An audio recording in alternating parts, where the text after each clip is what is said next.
અમદાવાદના સનાથલમાં હત્યાના બનાવ બાદ પોલીસ એક્શન મોડમાં જોવા મળી રહી છે। ગત મોડી રાત્રે પોલીસે સનાથલમાં કોમ્બિંગ હાથ ધર્યું તો ડીવાયએસપી સહિતના પોલીસ અધિકારીઓ કોમ્બિંગમાં જોડાયા। ગુનાહિત પ્રવૃત્તિ સાથે સંકળાયેલા લોકોની તપાસ કરવામાં આવી છે। તો અમદાવાદની આ ઘટના સામે આવી છે કે જ્યાં પોલીસ દ્વારા સઘન તપાસ હાથ ધરવામાં આવી રહી છે। સનાથલમાં હત્યાના બનાવ બાદ પોલીસ હવે એક્શન મોડમાં જોવા મળી રહી છે। ગત મોડી રાત્રે પોલીસ દ્વારા સનાથલ ખાતે કોમ્બિંગ હાથ ધરવામાં આવ્યું હતું તો ડીવાયએસપી સહિતના પોલીસ અધિકારીઓ કોમ્બિંગમાં જોડાયા હતા અને ગુનાહિત પ્રવૃત્તિ સાથે સંકળાયેલા લોકોની તપાસ પણ કરવામાં આવી છે। સંવાદદાતા ઋત્વિજ અમારી સાથે જોડાઈ ગયા છે। ઋત્વિજ, સનાથલ હત્યા કેસ બાદ હાલ પોલીસ દ્વારા કયા પ્રકારે કામગીરી કરવામાં આવી રહી છે? જી કોમલ, વાત કરીએ તો કેટલાક દિવસ અગાઉ સનાથલની અંદર એક નજીવી બાબતમાં એક યુવકની હત્યા કરવામાં આવી હતી। જોકે ત્યારબાદ તુરંત જ પોલીસ તાત્કાલિક ઘટના સ્થળ પર પહોંચી ગઈ હતી અને જે આરોપીઓ છે તે આરોપીઓને ઝડપીને આગળની જે કાર્યવાહી છે તે શરૂ કરી હતી।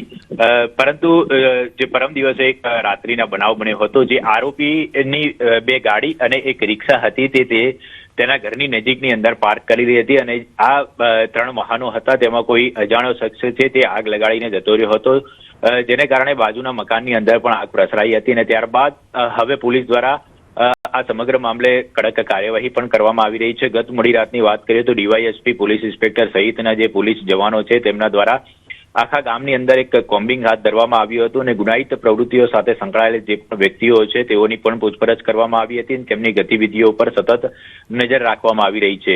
એટલે ગામની અંદર અન્ય કોઈ પણ પ્રકારનો અનિચ્છનીય બનાવ ન બને તેની તકેદારીના ભાગરૂપે હાલમાં પોલીસ દ્વારા વારંવાર પેટ્રોલિંગ અને કોમ્બિંગ કરવામાં આવી રહ્યું છે।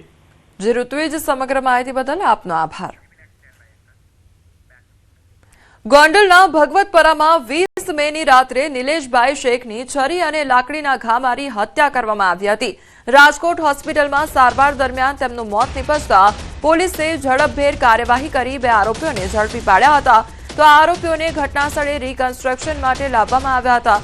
જો કે આરોપીઓ પગ મૂકતાની સાથે જ સમગ્ર વિસ્તારમાં ભારે તંગદિલી વ્યાપી ગઈ હતી। મૃતકના પરિવારજનો અને સ્થાનિક મહિલાઓમાં ભારે આક્રોશ ફાટી નીકળ્યો હતો। મહિલાઓએ આરોપીઓને કડક સજા કરવાની માંગ સાથે ઉગ્ર વિરોધ નોંધાવ્યો હતો, જેના કારણે તંગદિલી સર્જાતા પોલીસે બંને આરોપીઓને તાત્કાલિક સ્થળ પરથી ખસેડી દીધા હતા તો ઘરના મોભીના હત્યારાઓને જોઈને વિફરેલી મહિલાઓએ પોલીસ બંદોબસ્ત વચ્ચે જ ભારે ચીચિયારીઓ શરૂ કરી દીધી હતી। રોષે ભરાયેલી મહિલાઓએ ન્યાયની માંગ સાથે આકરા સૂત્રોચ્ચાર કર્યા। માંગ કરવામાં આવી હતી કે મારો તમે અમારી સામે, એક ધોકો ન માર્યો ને વયા ગયા। હવે આગામી તમારી શું માંગ રહેશે? અમારી માંગ છે કે અમારી સામે એને મારો, સજા મળવી જોઈએ એને। અને ગાંઠના પોલીસ વાળા એમ કહીને ગયા કે તમારી ઉપર કેસ થાય। શેનો કેસ થાય? અમારા ઘરનું માણા અમારું ગીસે, એનું કોઈનું ગીસે?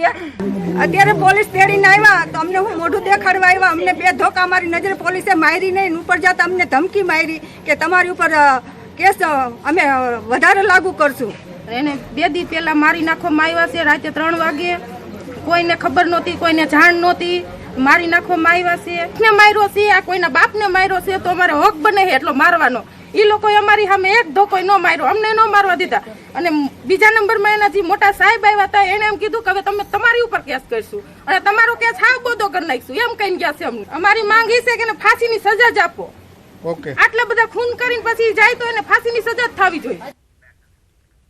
ગીર સોમનાથના ગીર ગઢડાના હરમડિયા ગામમાં અંતે 2 દિવસની ભારે જહેમત બાદ અંદાજે 11 ફૂટ લાંબા મગરને પાંજરે પૂરવામાં વન વિભાગને સફળતા મળી। 3 દિવસ પહેલા બાળક પોતાના પિતા સાથે સાંગાવાડી નદી કાંઠે હાથ પગ ધોવા ગયો હતો ત્યારે અચાનક મગરે પિતાની નજર સામે જ બાળકને ખેંચી લીધો હતો।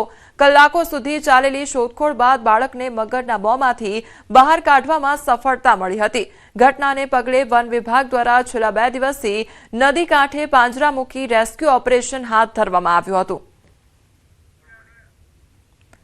તો 11 ફૂટનો જે મગર છે, વિશાળકાય મગર, તેને હવે પાંજરે પૂરવામાં આવ્યો છે અને ગીર ગઢડાની આ ઘટના સામે આવી છે કે જ્યાં નદીએ જે પુત્ર છે તે હાથ પગ ધોવા માટે ગયો હતો અને તે દરમિયાન પિતાની નજર સામે જ જે પુત્ર છે તેને મગર ખેંચી ગયો હતો।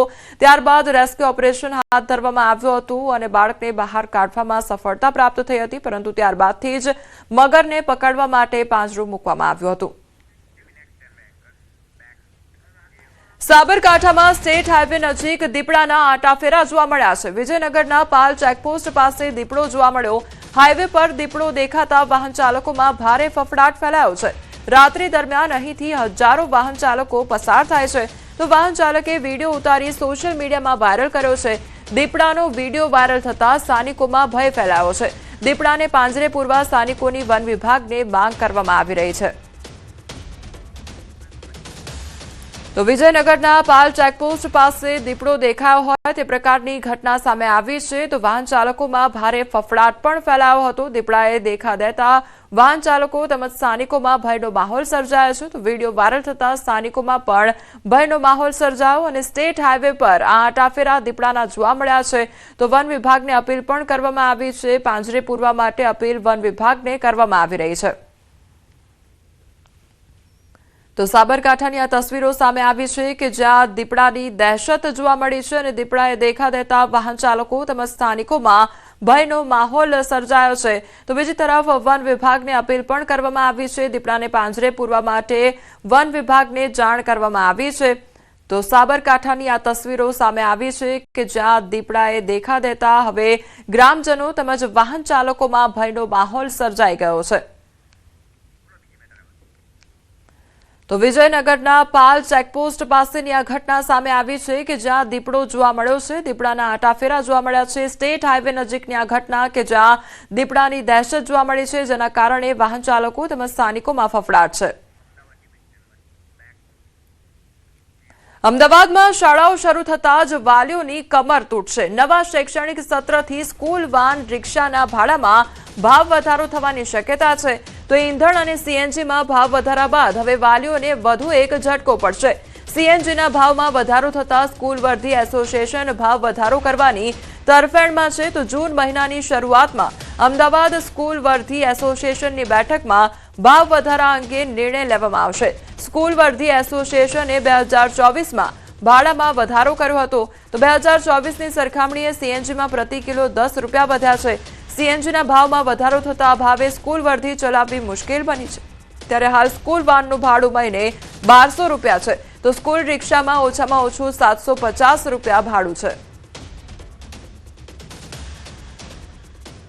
અમારી રોજીરોટી ઉપર તો સ્પેર પાર્ટ મોંઘા થતા જાય છે, ઇન્સ્યોરન્સ મોંઘો છે, એની સામે મોંઘવારીમાં એટલે ઘર કેવી રીતે ચલાવવું એ બી અમારે પ્રશ્ન ઊભો થશે.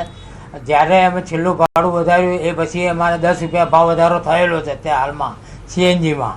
તો અમે વચમાં ભાડા વધારતા નથી. હવે જો